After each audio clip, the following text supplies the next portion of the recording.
जय श्री राधे कृष्ण। प्रिय मित्रों, वीडियो को शुरू करने से पहले आइए प्रार्थना करें। हे श्री कृष्ण, जो भी भक्त आज इस अमृतवाणी को सुन रहा है उनके जीवन में आपकी कृपा सदा बनी रहे और उनके सभी कष्ट दूर हो। मित्रों, इस अद्भुत वाणी को सुनने से पहले अपने विचार और भक्ति को व्यक्त करते हुए नीचे कमेंट में जय श्री राधे कृष्ण जरूर लिखें। आपकी यह भक्ति हमारी इस यात्रा को और भी अद्भुत बनाएगी। और हाँ, अगर आपका दिल सच में कृष्ण प्रेम से भरा है तो इस वीडियो को कम से कम 3 ऐसे अपने लोगों के साथ जरूर साझा करें जिन्हें आप अपने जीवन में सबसे ज़्यादा मानते हैं, क्योंकि हो सकता है आपकी एक शेयर से किसी की जिंदगी में राधे कृष्ण का दिव्य प्रकाश उतर आए। साथ ही यदि आप हमारे चैनल युवा इंस्पायर्ड पर नए हैं तो अभी सब्सक्राइब करें और घंटी के बटन को दबाएं ताकि आप हमारी हर नई भक्ति यात्रा का हिस्सा बन सके।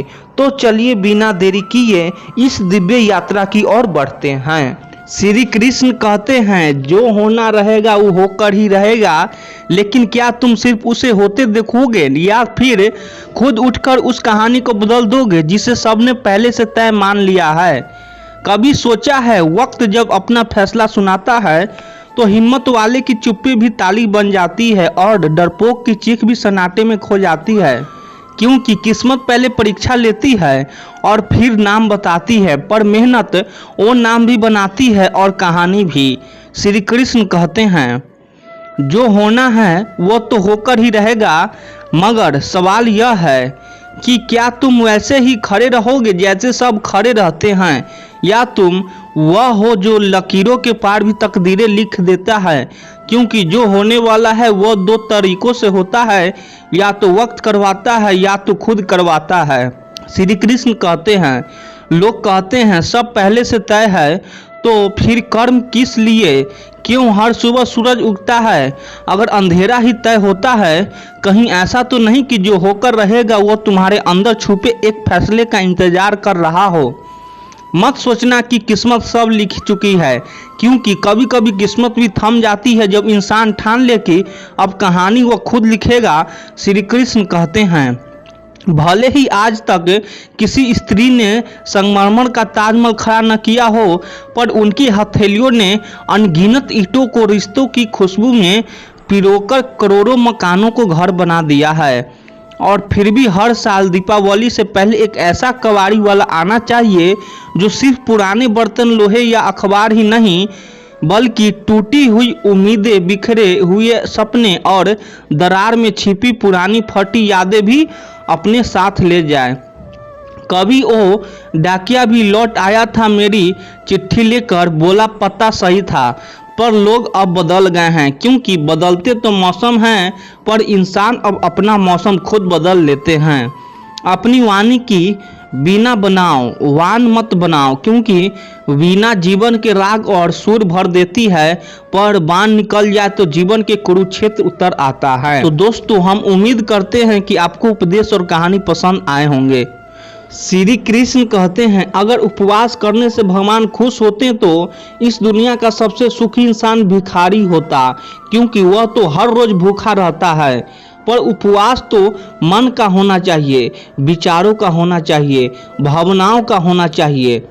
आज के समय में लोग इतने गिर चुके हैं कि वे सिर्फ अपना फायदा देखना जानते हैं। तुम चाहे रिश्ते सच्चाई से निभाओ, लोग उतना ही अधिक तुम्हारा दिल दुखाएंगे।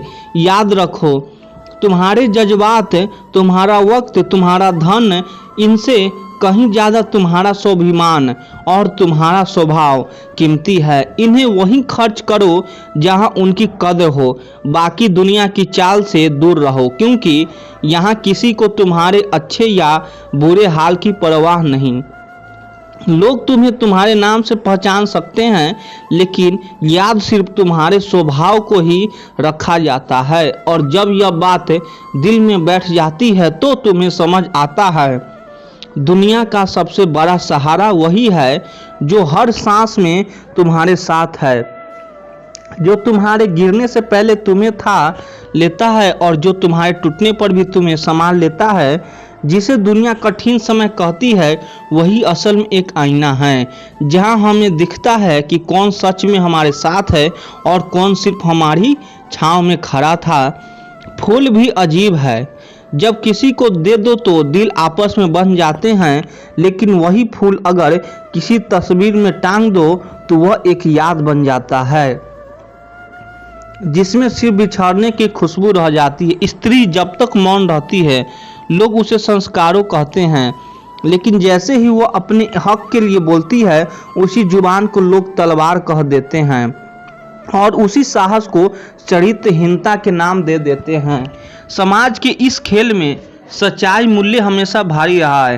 पेंशन सिर्फ चंद रुपयों का हिसाब नहीं है, वह एक चादर है बुढ़ापे की, जिससे बुजुर्ग अपनी इज्जत ढकते हैं ताकि अपने बच्चों की आंखों में बोझ की छाया न देखनी पड़े। कुछ रिश्ते खाली लिफाफों की तरह होते हैं, अंदर से बिल्कुल खाली, फिर भी हम उन्हें संभाल कर रखते हैं क्योंकि वे हमें किसी बात वक्त से जोड़ते हैं। तन्हा सफ़र मुश्किल था, लेकिन मैंने तन्हाई को थाम लिया और तन्हाई ने मुझे, हम दोनों ने मिलकर खुद को संभालना सीख लिया। श्री कृष्ण कहते हैं, अगर बदनामी का डर है तो मोहब्बत की गलियों में कदम मत रखना, क्योंकि वहाँ चलोगे तो चर्चे भी होंगे और शक की परछाइयाँ भी। जमाने से मत मांगो, यहाँ एक बार एहसास करेंगे तो 100 बार उसका हिसाब सुनाएंगे। लोग एहसास करते नहीं, एहसास जताते हैं। कल युग में किसी को शरीफ समझने की गलती मत करना। जो तुमसे छीना जा सकता है वह तुम्हारा था ही नहीं, और जो तुम्हारा है वह कोई छीन नहीं सकता। एक बात हमेशा याद रखना, तुम्हारे आंसू, तुम्हारा दर्द, तुम्हारे घाव, उनकी गहराई सिर्फ वही एक ईश्वर समझता है। हम बड़े तब होते हैं जब अपने आंसू खुद पोंछ कर फिर से खड़े होते हैं और किसी से यह कहने की जरूरत नहीं पड़ती कि मुझे संभालो। जिसके दिल में उम्मीद रहती है वही 1000 बार हारकर भी जीत की राह खोज लेता है। लेकिन सबको समझा पाना यह तो खुद भगवान कृष्ण के बस में नहीं था, दुर्योधन भी नहीं समझा। इसीलिए अगर तुम्हारी अच्छाई के बाद भी तुम्हारे साथ बुरा होता है तो जवाब तुम मत दो, समय और ईश्वर देंगे और उनका जवाब सबसे सटीक होगा। श्री कृष्ण कहते हैं, जब सुख आए ईश्वर को मत भूलना और जब दुख आए तो ईश्वर पर से विश्वास मत खोना। यह जिंदगी कभी आसान नहीं होगी, तुम्हें ही मजबूत बनना पड़ेगा। अगर सलाह देने वाले लोग साथ देने लग जाए तो यह दुनिया खुशियाँ से भर जाएगी, लेकिन तब तक तुम बहते पानी की तरह बहते रहो, क्योंकि कचरा अपने आप किनारे लग जाती है। सच कह देने से मन हल्का हो जाता है, लेकिन झूठ कहने वाला हमेशा डर के साए में जीता है। दुख सहने वाला इंसान कभी भी सिर में मुस्कुरा सकता है, लेकिन दुख देने वाला इंसान कभी भी मुस्कुरा नहीं सकता। दुर्योधन की बात मानी और पांडवों के साथ अन्याय किया। क्यों? क्योंकि रिश्ते में प्यार से ज्यादा स्वार्थ और पक्षपात होता है। पांडव सब कुछ सहते रहे क्योंकि उन्होंने इन्हें अपना माना था, लेकिन बदले में द्रौपदी, जो पांडवों की पत्नी थी, भरी सभा में अपमानित करने की कोशिश हुई, और यह सब किसी बाहर वाले ने नहीं बल्कि अपने ही देवर ने किया। यही रिश्ते, यही खून का नाता कभी कभी सबसे जहरीला जहर बन जाता है। श्री कृष्ण कहते हैं, आज से हजारों साल पहले भी यही था और आज भी यही है, बस नाम और चेहरे बदल गए हैं। आज लोग रिश्ते तो देखते हैं लेकिन उनमें अपनापन नहीं देखते। मोह और मजबूरी में फंसा इंसान अपनी पूरी उम्र दुख भोगता है। याद रखो, किसी भी चीज़ की अति हमेशा दुख देती है। ज़्यादा खाना, ज़्यादा सोना, ज़्यादा मोबाइल चलाना, यह तो बस आदतें हैं, लेकिन आज मोह, ज़्यादा उम्मीद, यह आपकी आत्मा को तोड़ देती है। भगवान गीता कहती है, कभी किसी का मोहताज मत बनो। मोहताज सिर्फ शरीर या काम की नहीं होती, सबसे बड़ी मोहताज होती है मन की। जिसके आप मोहताज हो जाते हैं वही आपका सबसे बड़ा दुख बन जाता है, और यही मोहताजी जितनी खतरनाक है उतनी ही आम है। माँ बाप को छोड़कर दुनिया में शायद ही कोई ऐसा है जो आपकी मोहताजी का फायदा न उठाए। बाकी तो हर कोई आपके झुकने का लाभ लोग हर फिर एक दिन आपको तोड़ देगा। जब आप किसी के लिए अपना सब कुछ दे देते हैं फिर भी वे आपके कदर नहीं करते तो उनकी गलती नहीं, यह आपकी उम्मीदें की गलती है। क्योंकि दुनिया का स्वभाव है भूल जाना। आज अपने उनकी मदद की, कल वे आपको पहचाने से भी इनकार कर देंगे। इसलिए लोग के पीछे भागना छोड़ो, अपने लिए जीना शुरू करो और याद रखो जो होता है अच्छे के लिए होता है, जो हो रहा है अच्छे के लिए हो रहा है और जो होगा वह भी अच्छे के लिए होगा। हालांकि यह सुनने में आसान है लेकिन मानने में कठिन।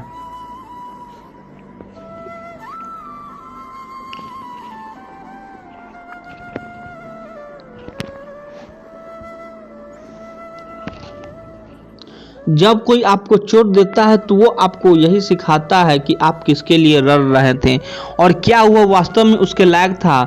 मुश्किल वक्त में ईश्वर में प्रार्थना करो।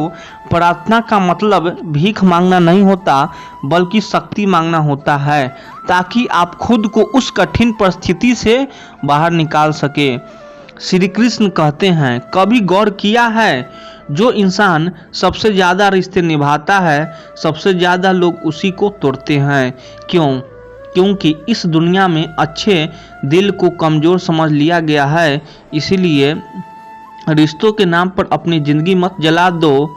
अपनी आत्मा की रोशनी किसी और की अंधेरी खिड़की में लगाने से पहले सोच लो कि वहाँ हवा भी अंदर जाने देती है या नहीं। जब तक आप दूसरों से सम्मान की उम्मीद रखते हो तब तक आपका अपमान तय है। जब तक आपके मन में यश अच्छा है कि कोई आपकी कदर करे तब तक आपकी कदर कोई नहीं करेगा। लोगों से सम्मान की उम्मीद करना ऐसा है जैसे रेगिस्तान में बारिश ढूंढना, अगर हो भी जाए तो चमत्कार, वरना सिर्फ प्यास और निराशा। श्री कृष्ण कहते हैं, आज के ज़माने में ज़्यादा अच्छा होना बिल्कुल भी अच्छा नहीं है। यहाँ अच्छाई भी सिर्फ एक तरह का व्यापार बन चुकी है। लोग उसी को अच्छी कहते हैं जो उनकी जरूरत पूरी करे। गिराने वाले अगर आपने हो तो संभलने में सालों लग जाते हैं और संभलने के बाद वही अपने चेहरे बार बार याद आकर चुभते हैं। तो लोग आपकी कदर तब करेंगे जब उन्हें आपकी ज़रूरत हो। जब ज़रूरत ख़त्म तो रिश्ता भी ख़त्म। इसीलिए खुश रहना सीख लो, इससे पहले कि उदासी तुम्हारी आदत बन जाए। जब हम केवल परिणाम पर केंद्रित हो जाते हैं तो यह तो हमें भय घेर लेता है या अहंकार, दोनों ही स्थितियां आत्मा को अशांत कर देती है। इस उपदेश का सार है, हमारा अधिकार केवल कर्म पर है, फल पर नहीं। जब हम फल की अपेक्षा छोड़ देते हैं तब हमारा कर्म शुद्ध हो जाता है। फिर उसमें ना कोई स्वार्थ होता है, ना भय, ना अहंकार। ऐसा कर्म ही ध्यान बन जाता है, ऐसा कर्म ही पूजा है। और जब हर कर्म पूजा बन जाए तो जीवन स्वतः ही एक साधना बन जाता है। निष्कर्म यही है, मनुष्य को हर कार्य अपने भीतर की शांति और समर्पण के भाव से करना चाहिए। जो व्यक्ति ऐसा होता है वही सच्चे अर्थों से कर्मयोगी बनता है। उसके कर्म किसी बंधन की नहीं जन्म देते बल्कि उसके मुक्त कर देते हैं। यही श्री कृष्ण का मार्ग है, कर्म का लेकिन चिंता रहित, प्रयत्न का लेकिन अपेक्षा रहित। यही जीवन का संतुलन है और यही आत्मिक शांति की कुंजी भी। श्री कृष्ण कहते हैं, जो हुआ वह अच्छा हुआ, जो हो रहा है वह भी अच्छा हो रहा है और जो होगा वह भी अच्छा ही होगा। यह उपदेश हमें वर्तमान में जीना सिखाता है। बीते कल की चिंता और आने वाले कल का भय हमें वर्तमान की सुंदरता से दूर कर देता है। यह वाक्य एक सामान्य तसल्ली जैसा लग सकता है, लेकिन वास्तव में यह पूरी जीवन दृष्टि को बदलने की शक्ति रखता है। जब मनुष्य इसे केवल शब्दों में नहीं बल्कि अपने जीवन में पूरी तरह उतार लेता है तब वह हर परिस्थिति को एक नए दृष्टिकोण से देखने लगता है। हम मनुष्य अक्सर बीते हुए समय की यादों में उलझे रहते हैं। कुछ निर्णय जो हमने पहले लिए, कुछ अवसर जो हमसे छूट गए, कुछ बातें जो हमें नहीं कहनी चाहिए थी, इन्हीं सब बातों को लेकर हमारा मन बार बार पीछे लौटता है। हम सोचते हैं कि काश ऐसा न हुआ होता, लेकिन इस उपदेश में श्री कृष्ण हमें स्पष्ट रूप से यह समझा रहे हैं कि जो कुछ भी हुआ वह भी उसी ईश्वरीय योजना का हिस्सा था जो हमारे सर्वोत्तम के लिए घटित हुआ। इसी तरह वर्तमान में जब कोई समस्या आती है तो हम घबरा जाते हैं। मन कहता है कि यह ठीक नहीं है, यह मेरे साथ क्यों हो रहा है, लेकिन श्री कृष्ण का यह उपदेश कहते हैं कि जो इस क्षण हो रहा है वह भी अच्छा हो रहा है, भले ही अभी हमें समझ न आए, क्योंकि ईश्वर की दृष्टि हमारी सीमित दृष्टि से कहीं व्यापक होती है। जो दिख रहा है वह पूरी सच्चाई नहीं है। कई बार जो हम कष्ट समझते हैं वही आगे चलकर हमारे जीवन की दिशा बदल देता है, और जब भविष्य की बात आती है तब भय, चिंता, आशंकाएं और अनिश्चितता हमारे मन को डवाडोल कर देती है। हम सोचते हैं कि कल क्या होगा, सफल होंगे या नहीं, रिश्ते बने रहेंगे या टूट जाएंगे, लेकिन यह उपदेश हमें आश्वासन देता है जो होगा वह भी अच्छा ही होगा। इसका अर्थ यह नहीं कि हम कोई भी निर्णय लापरवाही से लें, बल्कि इसका मतलब है कि मेहनत, विवेक और श्रद्धा के साथ कर्म करें, लेकिन परिणाम को लेकर भीतर शांति रखें। यह आंतरिक संतुलन ही तो जीवन का सार है। यह उपदेश हमें वर्तमान में जीना सिखाता है। बीते कल की चिंता और आने वाला कल का भय हमें वर्तमान की सुंदरता से दूर कर देता है, और यही वह बात है जिसे समझना आवश्यक है। जीवन हमेशा इस क्षण में चल रहा है। अतीत स्मृति है, भविष्य कल्पना है, लेकिन वर्तमान सत्य है। और जब हम इस सत्य को अपनाते हैं तब भीतर एक ऐसी स्थिरता जन्म लेती है जो हमें जीवन को हर परिस्थिति में सम बना देती है। कभी कभी जीवन हमें ऐसे मोड़ पर लाता है जहां हमें लगता है कि सब कुछ हमारे विरुद्ध हो रहा है, लेकिन वर्षों बाद जब हम पीछे मुड़कर देखते हैं तो हम पाते हैं कि वही घटनाएं जिनसे हम भागना चाहते थे उन्होंने ही हमें मजबूत बनाया, नया रास्ता दिया और जीवन में गहराई लाई। श्री कृष्ण के इस उपदेश का सार यही है, विश्वास की हर घटना, हर अनुभव, हर मोड़, चाहे वह सुखद हो या दुखद, हमें एक उच्च उद्देश्य की ओर ले जा रहा है, और यह विश्वास ही हमें वर्तमान से जोड़ता है, भय और पछतावे से मुक्त करता है और जीवन की लय को स्वीकार करने का साहस देता है। जो हुआ उसमें करवाहट नहीं, जो हो रहा है उसमें विरोध नहीं, और जो होगा उसमें संशय नहीं। यह भावना जब मन में घर कर जाती है तब जीवन एक सुंदर प्रवाह बन जाता है। यही श्री कृष्ण का संदेश है और यही जीवन का सच्चा योग है। श्री कृष्ण कहते हैं, मनुष्य स्वयं ही अपना मित्र है और स्वयं ही अपना शत्रु। हमारे विचार स्थिरता कहाँ से आएगी? स्थिर चित्त वही होता है जो हर स्थिति में एक जैसा बना रहता है। अगर हार हो तो भी मन डगमगाए नहीं, और अगर जीत हो तो भी अभिमान न जाए। यह संतुलन आसान नहीं, लेकिन यही साधना का मूल है। उदाहरण के लिए, कोई व्यक्ति परीक्षा में सफल हो जाता है और वह इतना आनंदित हो जाता है कि अति आत्मविश्वास में अगले प्रयास की तैयारी ही नहीं करता। दूसरी ओर एक व्यक्ति असफल हो जाता है और इतना दुखी हो जाता है कि आगे प्रयास ही नहीं करता।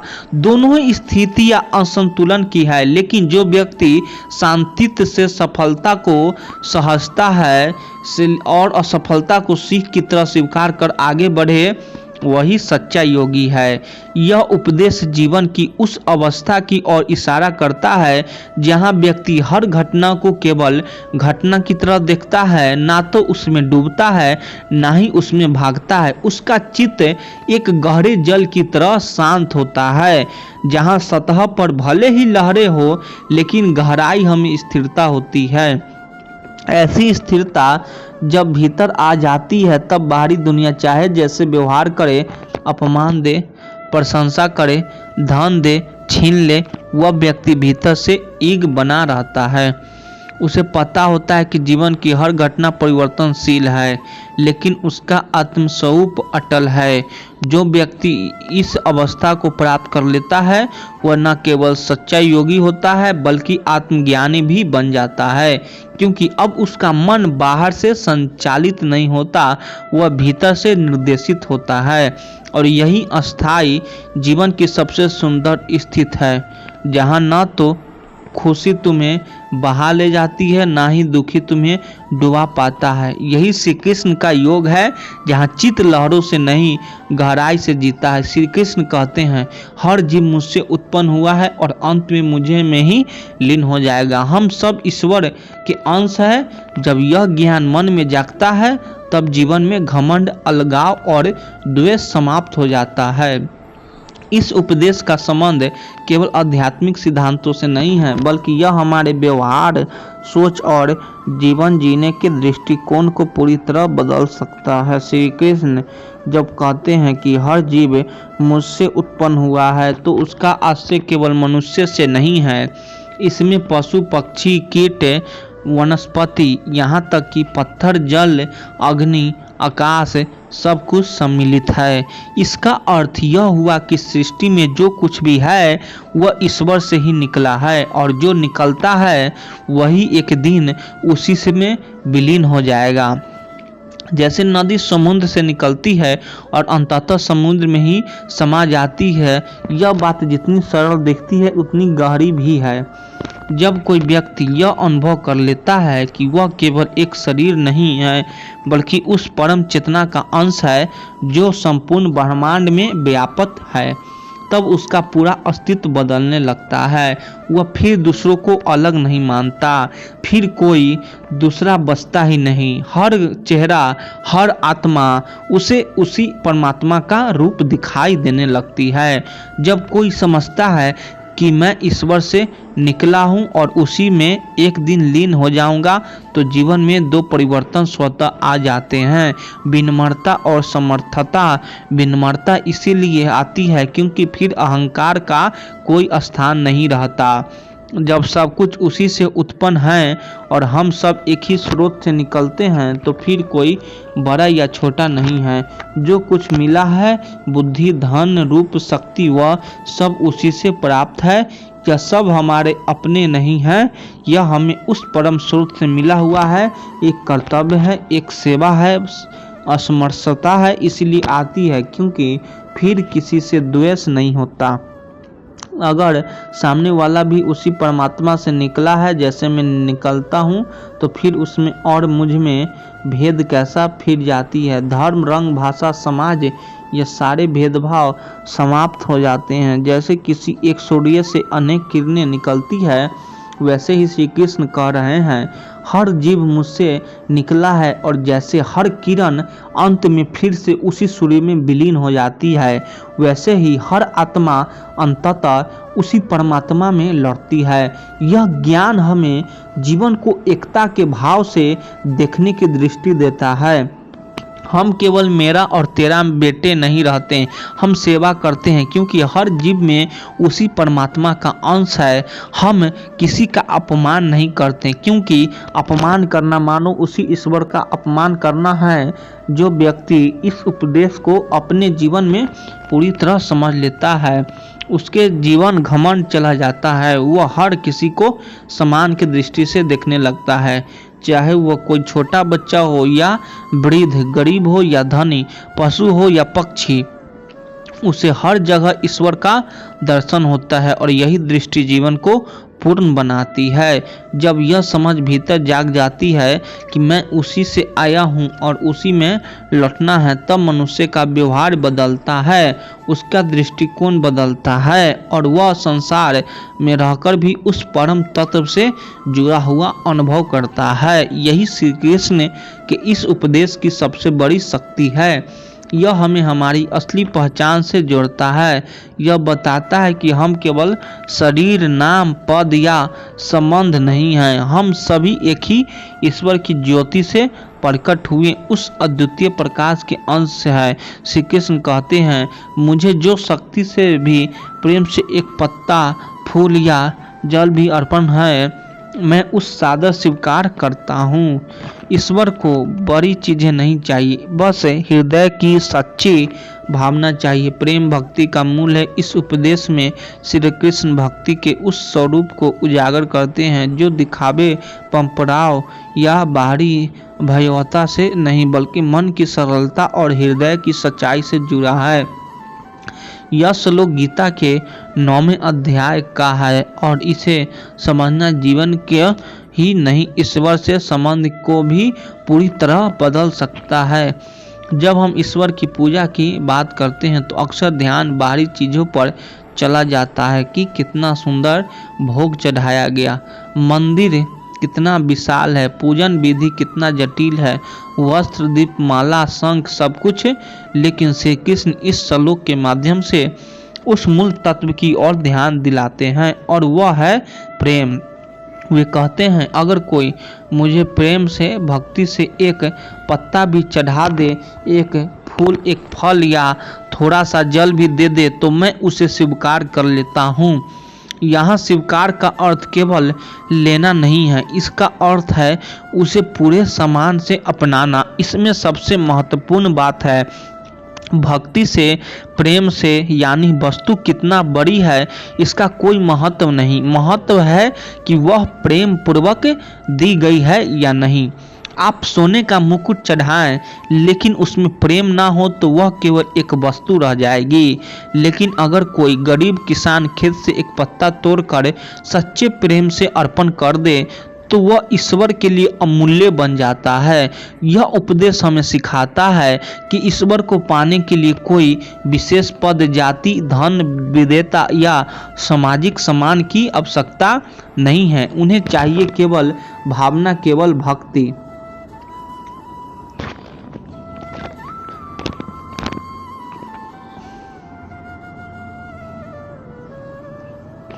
लोभ और अहंकार में आकार धर्म को कुचलने की चेष्टा की है, तब उसने अपने रिश्तों को पीछे छोड़कर धर्म के पक्ष में खड़े होने का साहस किया और यही श्री कृष्ण की सीख थी। ध्यान दीजिए, श्री कृष्ण कभी युद्ध के पक्ष में नहीं थे, वे सत्य के पक्ष में थे। वे चाहते तो ये इस महायुद्ध को रोक सकते थे, लेकिन उन्होंने ऐसा नहीं किया क्योंकि वे जानते हैं कि यह युद्ध केवल हस्तिनापुर का नहीं है, यह युद्ध सत्य और असत्य का है, धर्म और अधर्म का है।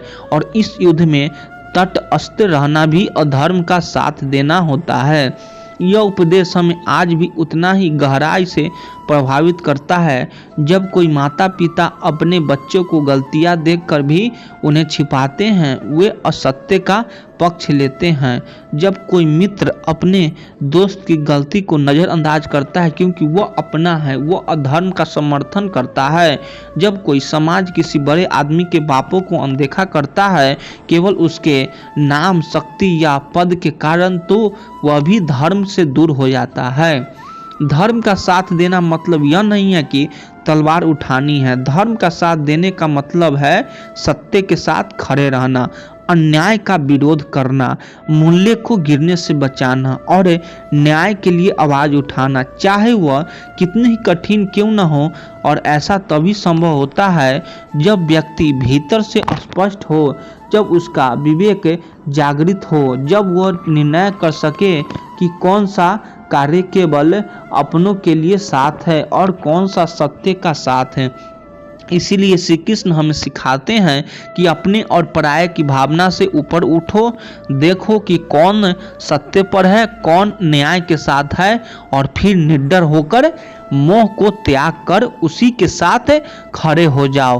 क्योंकि जो सत्य के साथ खड़ा होता है समय उसका सम्मान करता है, लेकिन जो असत्य के साथ देता है, चाहे वह अपनेपन के कारण ही क्यों न हो, उसका अंत विनाश में होता है।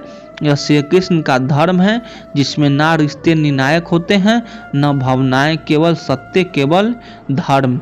और केवल न्याय। यही गीता का वास्तविक संदेश है। श्री कृष्ण कहते हैं, मनुष्य जैसा श्रद्धा से सोचता है वैसा ही वह बन जाता है। आपके विश्वास ही आपकी वास्तविकता रचते हैं। यदि आप खुद को निर्मल मानेंगे तो आप वैसे ही बनेंगे, लेकिन यदि आप आत्मविश्वास से भर जाएं तो जीवन बदल सकता है। यह उपदेश श्रीमद् भगवत गीता के 17वें अध्याय से लिया गया है। यहाँ श्री कृष्ण श्रद्धा, विश्वास और आस्था की प्रकृति को स्पष्ट करने लगते हैं। यह उपदेश केवल धार्मिक संदर्भ तक सीमित नहीं है, यह पूरे जीवन को प्रभावित करने वाला गहरा मनोवैज्ञानिक और आध्यात्मिक सत्य है। जब श्री कृष्ण कहते हैं जैसी श्रद्धा वैसा मनुष्य, तो वह एक ऐसी शक्ति की ओर इशारा कर रहे हैं जो दिखाई नहीं देते, लेकिन हमारा पूरा जीवन उसी से बनता है और बिगड़ता है, और वह है हमारा विश्वास।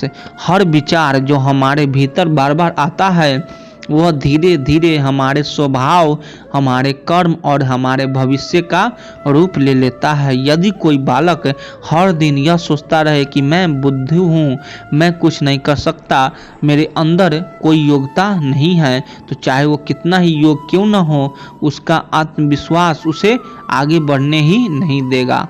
दूसरी ओर एक सामान्य प्रतिभा वाला व्यक्ति यदि यह सोच ले कि मैं कर सकता हूँ, मैं प्रयास करता रहूँगा, ईश्वर मेरे साथ है, तो वही अपनी सीमाओं से परे जाकर बड़े कार्य कर सकता है।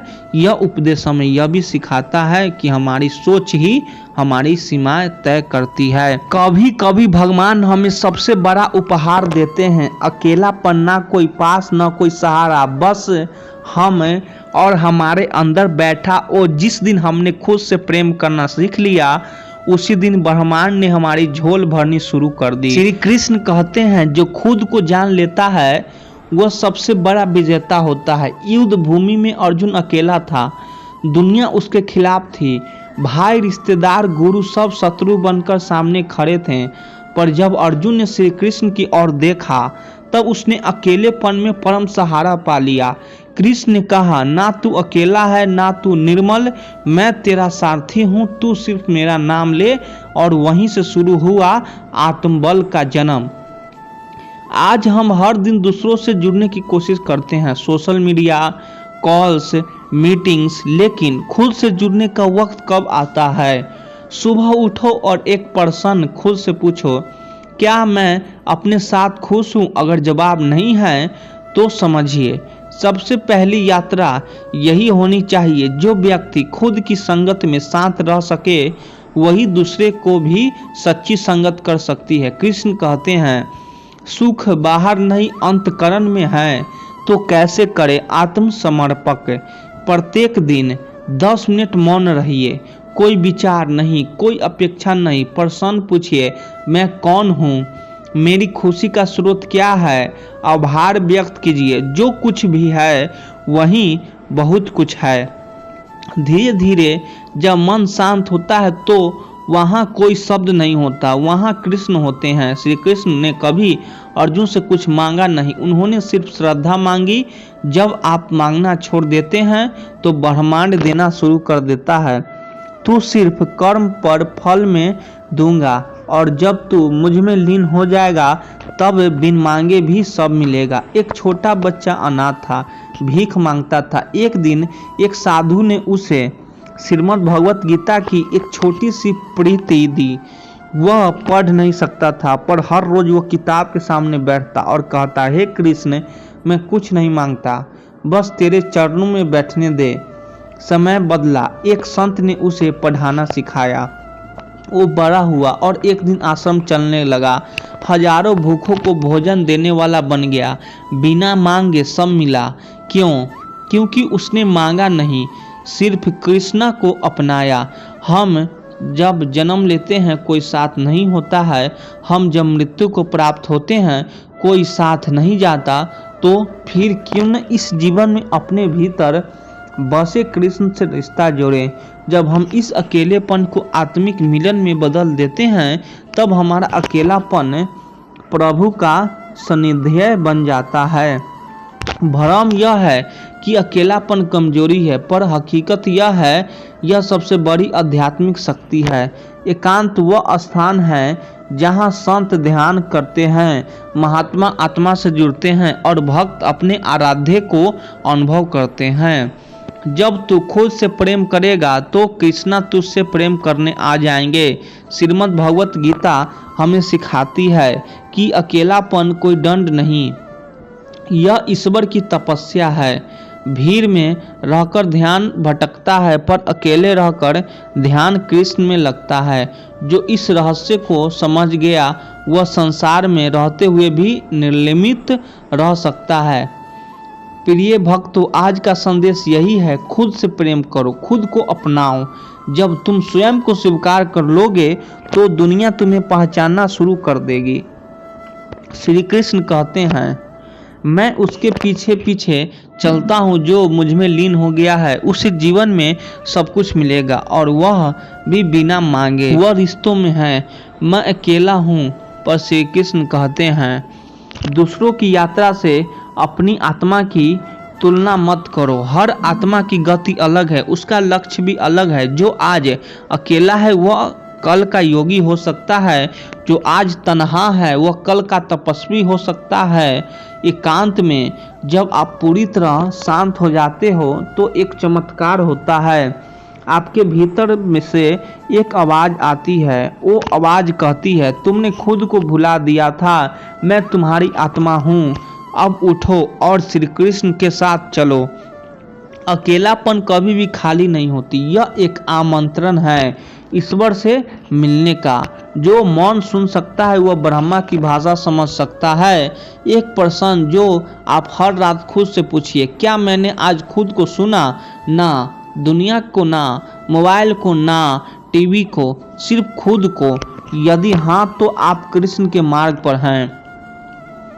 जिस दिन मनुष्य स्वयं से अच्छे प्रश्न पूछने लगता है उसी दिन कृष्ण उसके हृदय में उतरने लगते हैं। बड़े बड़े ऋषियों, संतों और तपस्वियों ने अकेले रहकर ही ईश्वर को पाया। राम ने वनवास में आत्मज्ञान पाया। बुद्ध ने बोधि वृक्ष के नीचे अकेले बैठकर ज्ञान प्राप्त किया। मीरा ने कृष्ण से एकनिष्ठ प्रेम उसी अकेलेपन में सीखा। तो आप क्यों डरे?